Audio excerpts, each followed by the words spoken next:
வணக்கம் நலம் தானா வியூவர்ஸ். இன்னைக்கு புது தினசான பன்னீர் கிரேவி செய்ய போறோம். பன்னீர் லபாப்தார்னு சொல்றது, கிரேவின்னு சொல்லலாம். கிரேவி இன்னைக்கு கொஞ்சம் வித்தியாசமா இருக்கும்.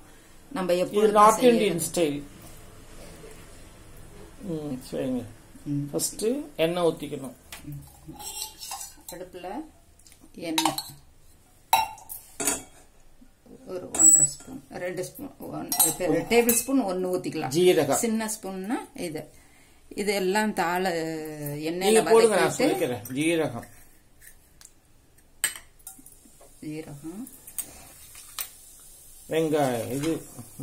வெங்காயம் இஞ்சி பூண்டு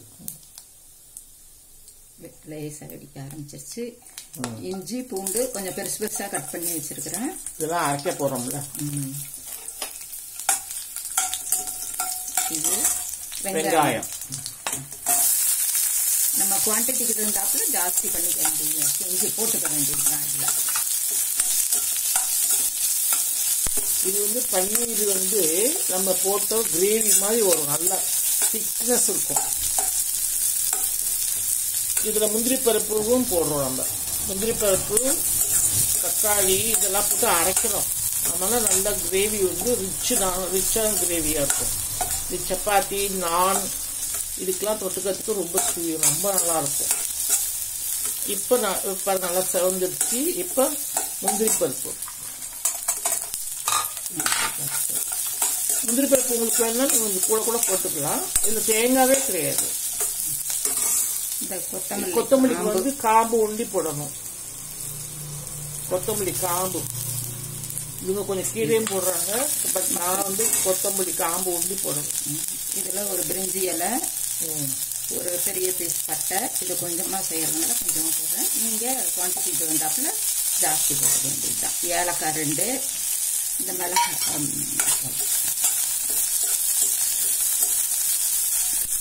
பொடி போடலாமா? தக்காளி போட்டுடலாமா? தக்காளி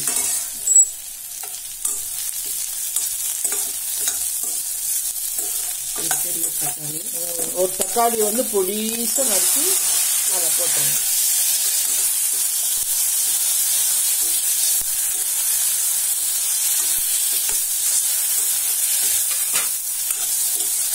இப்ப நம்ம அரைக்கிறப்ப அந்த பட்டையும் கிரேவிஸையும் எடுத்துடணும்.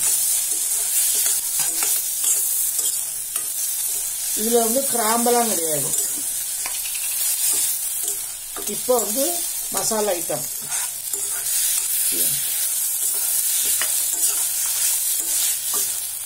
இதெல்லாம் மஞ்சத்தூள் போடுறோம்.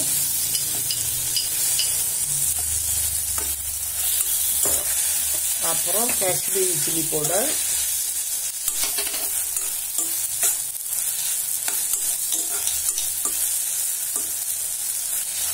கரம் மசாலா,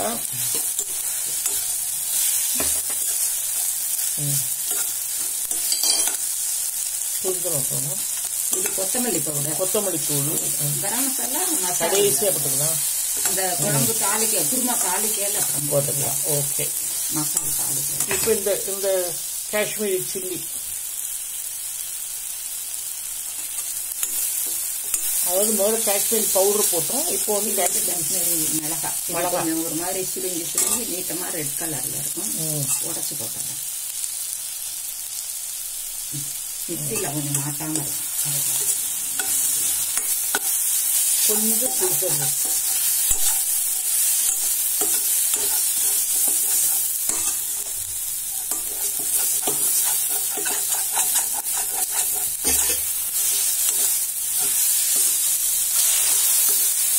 போதும்.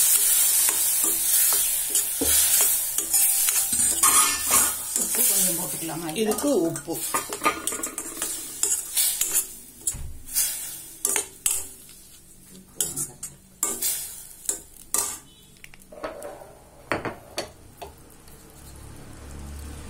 இதுக்கு மட்டும் ஆகிறப்பல கொஞ்சம் உப்பு, இதுக்கு வேண்டிய உப்பு போட்டிருக்காங்க.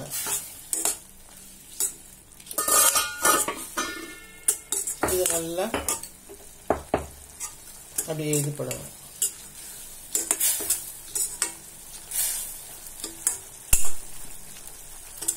பாருங்க நல்லா கொதிச்சு வருது பாருங்க.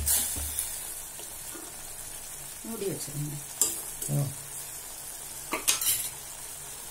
ஒரு நிமிஷம் பச்சை வாசம் நல்லா வேகிற அளவுக்கு சிம்ல. இப்போ இது கொதிச்சுக்கிட்டு இருக்குது. அதை நம்ம மிக்சியில அரைப்போம். அதுக்கப்புறம் அடுத்தது என்னன்னா, திருப்பி எண்ணெய் சட்டியை வச்சு எண்ணெய் ஊற்றி ஜீரகம் தாளிச்சுட்டு வெங்காயம் போட்டு தக்காளி போட்டுட்டு இஞ்சி பேஸ்ட் போட்டுட்டு அப்புறம் நம்ம வெட்டி வச்சிருக்கிற கேப்சிகம் அதுவும் போடணும், பச்சை மிளகாய் இதை போட்டு நம்ம அப்படியே வதக்கணும். வதக்கிட்டு அப்புறம் காஷ்மீரி சில்லி பவுடர் கொஞ்சம், கரம் மசாலா கொஞ்சம் போட்டுட்டு அதை கொஞ்சம் நேரம் நம்ம கிரேவி மாதிரி நல்லா திக்கா இருக்கணும். அப்போ நம்ம அரைச்சி வச்சிருக்க இந்த மிக்சியில் இருக்க இந்த இதை ஊற்றிடணும். ஊற்றிட்டு அது கொஞ்சம் நேரம் கொதிக்கிறப்ப பன்னீர், அப்புறம் கொஞ்சம்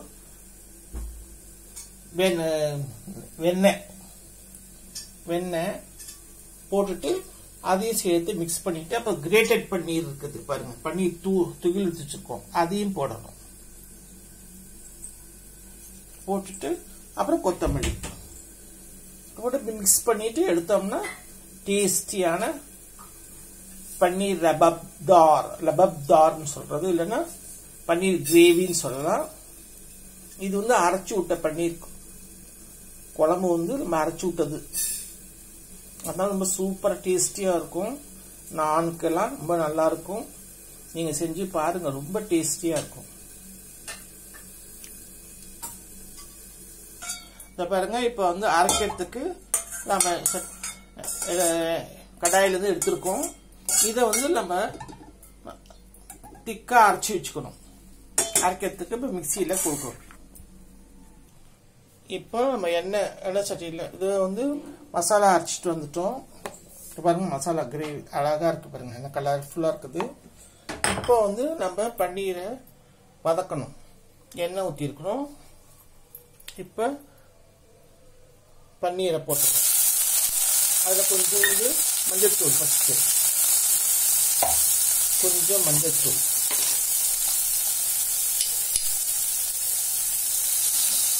கொஞ்சம் மிளகாத்தூள்,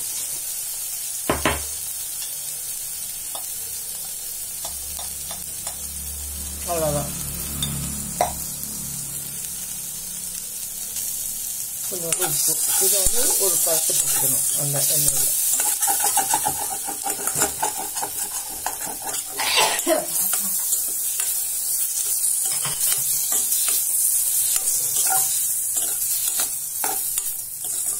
இதில் மிக்ஸ் ஆகும் நல்லா.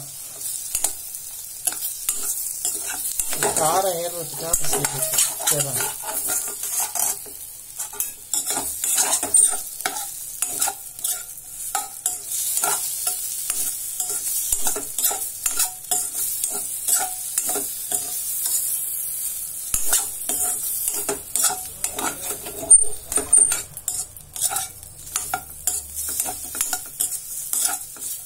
போதும். இப்போ இதை தனியா எடுத்து வச்சிடணும்.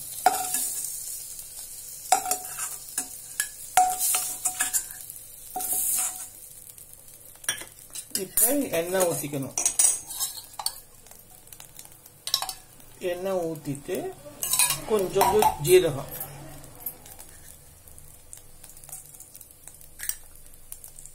இப்போ ஜீரகம் வெடிச்ச உடனே வெங்காயம், இஞ்சி பேஸ்ட்,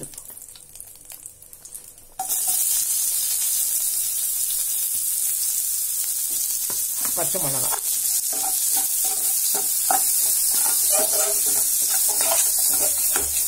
இப்போ எண்ணெய் ஊற்றிட்டு நம்ம என்ன பண்றோம், அதில் பச்சை மிளகாய், இஞ்சி, வெங்காயம், ஜீரகம் போட்டு நல்லா இப்படி வதக்கிக்கிறோம். நம்ம ஏற்கனவே பன்னீர் அப்படி பாருங்க இப்படி வதக்கி வச்சிருக்கிறோம் நல்லா. அதில் கொஞ்சோண்டு மிளகாத்தூள், உப்பு, மஞ்சத்தூள் போட்டு இப்படி வச்சிருக்கோம். இப்போ இந்த மாதிரி செஞ்சு வச்சிருக்கோம். வெங்காயத்தையும், பச்சை மிளகா, கொஞ்சம் ஜீரகம், இஞ்சி பூண்டு. இப்போ வந்து தக்காளி போடுறோம்.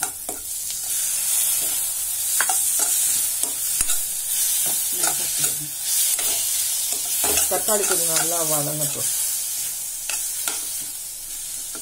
தக்காளி கொஞ்சம் இன்னும் கொஞ்சம் புதுசாக இருக்கணும். இவங்க கொஞ்சம் 1-2 அறுத்துருக்காங்க. பட் நம்ம வந்து பொடிசாக ஆக்கிக்கணும். காஷ்மீரி மிளகாத்தூள்,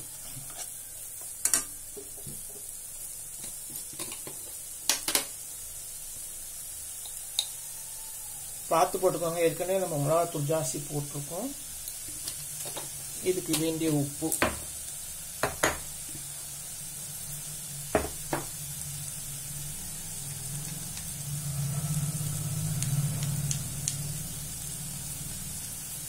கரம் மசாலா,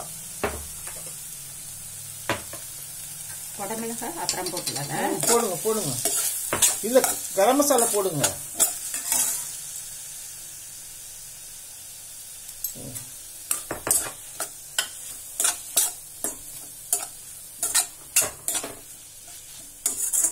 இப்ப குடமிளகா,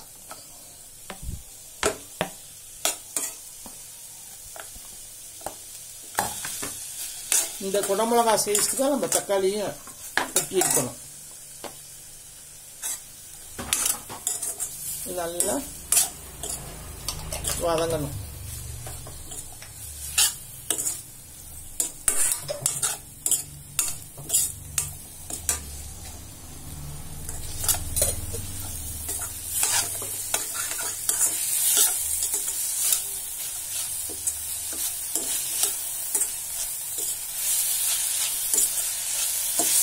இப்போ நம்ம அரைச்சி வச்சிருக்க அந்த குருமாவை ஊற்றணும்.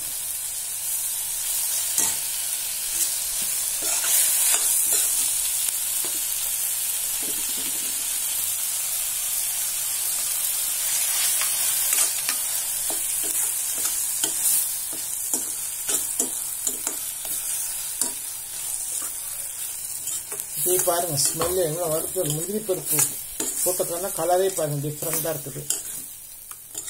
முந்திரி பருப்பு அரைச்சி விட்டுருக்கோம்னா டேஸ்டே சூப்பராக இருக்கும்.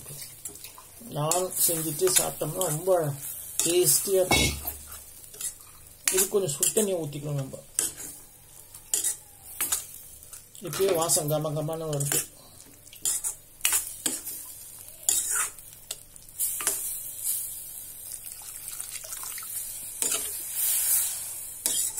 சுடுதண்ணி தான் ஊற்றிருக்காங்க.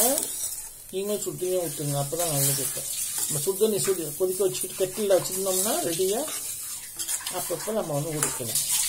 பாருங்கள் எவ்வளோ கிரேவி, ஏன்னா ஒயிட்டிஷாக இருக்குது பாருங்கள். கிரேவி சூப்பராக இருக்குது பாருங்கள்.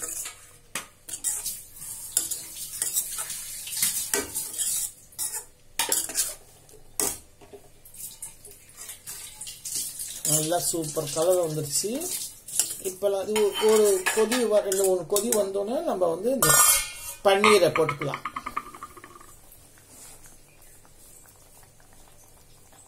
பாருங்க, பன்னீர் ரெடியாக வச்சுருக்குறோம். அப்புறம் பன்னீர் கிரேட் பண்ணி வச்சுருக்குறோம், சீவி வச்சுருக்குறோம். அப்புறம்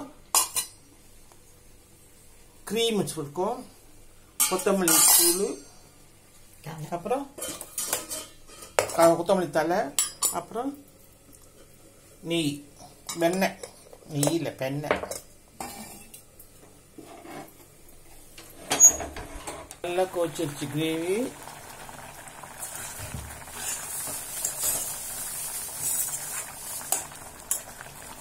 சூப்பராக இருக்குது, கலர்ஃபுல்லாக இருக்குது, சூப்பராக இருக்குது. தக்காளியும் நல்லா மசிஞ்சிருச்சு.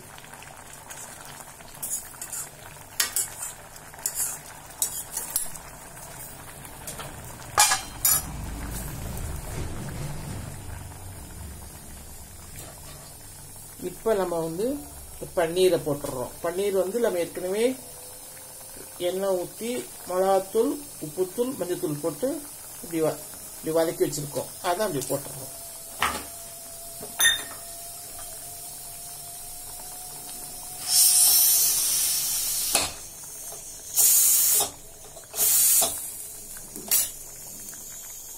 இதுக்கு மேல கொஞ்சம் கஸ்தூரி மெத்தி.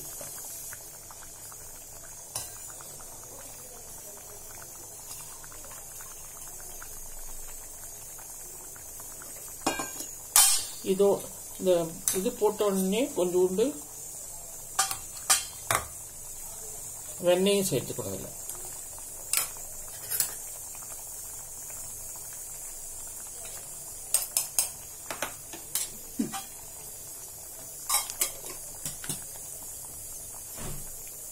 எல்லாமே ஹோம்மேடு தான். எல்லாமே ஹோம்மேடு. இப்போ நம்ம வந்து கிரீம் கொத்தமல்லி தூள் போட்டுறோம். அது கொத்தமல்லி தூள் அது கொத்தமல்லி தலை. இப்போ வந்து கிரீம் போடுறோம். Fresh cream.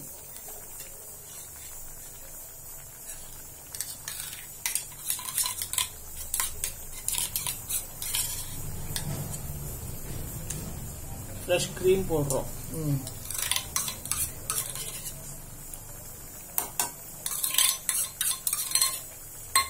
கிரீம் வந்து பால் ஆடைய அடிச்சு. இது ஹோம்மேடு தான்.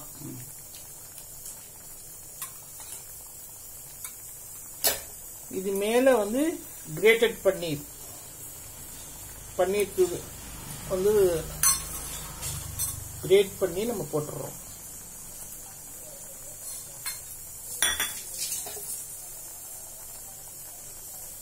டேஸ்ட்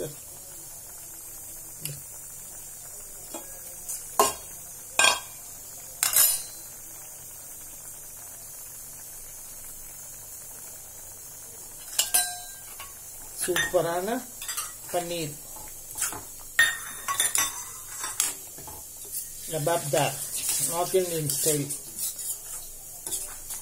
நான் சப்பாத்திக்கு செய்யறது கிரேவி மாதிரி. இது பன்னீர் வந்து கடாய் பன்னீர், சில்லி பன்னீர் என்னென்னமோ சொல்றோம். அந்த மாதிரி இது ஒரு டிசைன்.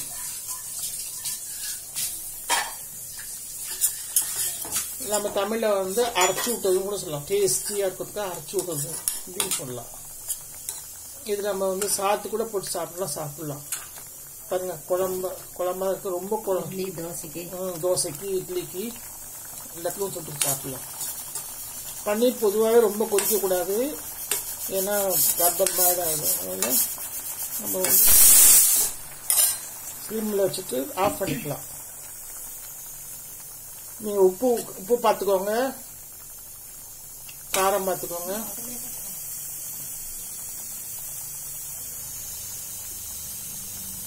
அனந்தவா சேனலுக்கு மறக்காம சப்ஸ்கிரைப் பண்ணுங்க, லைக் பண்ண அனுப்புங்க. உங்களுக்கு இந்த வீடியோ கண்டிப்பா பிடிச்சிருக்கும். இது வந்து ரொம்ப டேஸ்டியாகவும் இருக்கும், ரொம்ப ஹெல்த்தியாகவும் இருக்கும். ஏன்னா நம்ம கிரீம் போடுறோம், வெண்ணெய் போடுறோம், முந்திரி பருப்பு போடுறோம். ரிச்சாகவும் இருக்கும், சாப்பிட்றதுக்கு ரொம்ப டேஸ்ட்ஃபுல்லாக இருக்கும். நீங்களும் சாப்பிட்டு பாருங்க. மறந்துடாம எங்களுக்கு சப்ஸ்கிரைப் பண்ணுங்க அனந்தவா சேனலுக்கு. வேறொரு வீடியோவில் உங்களுக்கு திருப்பியும் அன்புடன் சந்திக்கிறோம். பாய்.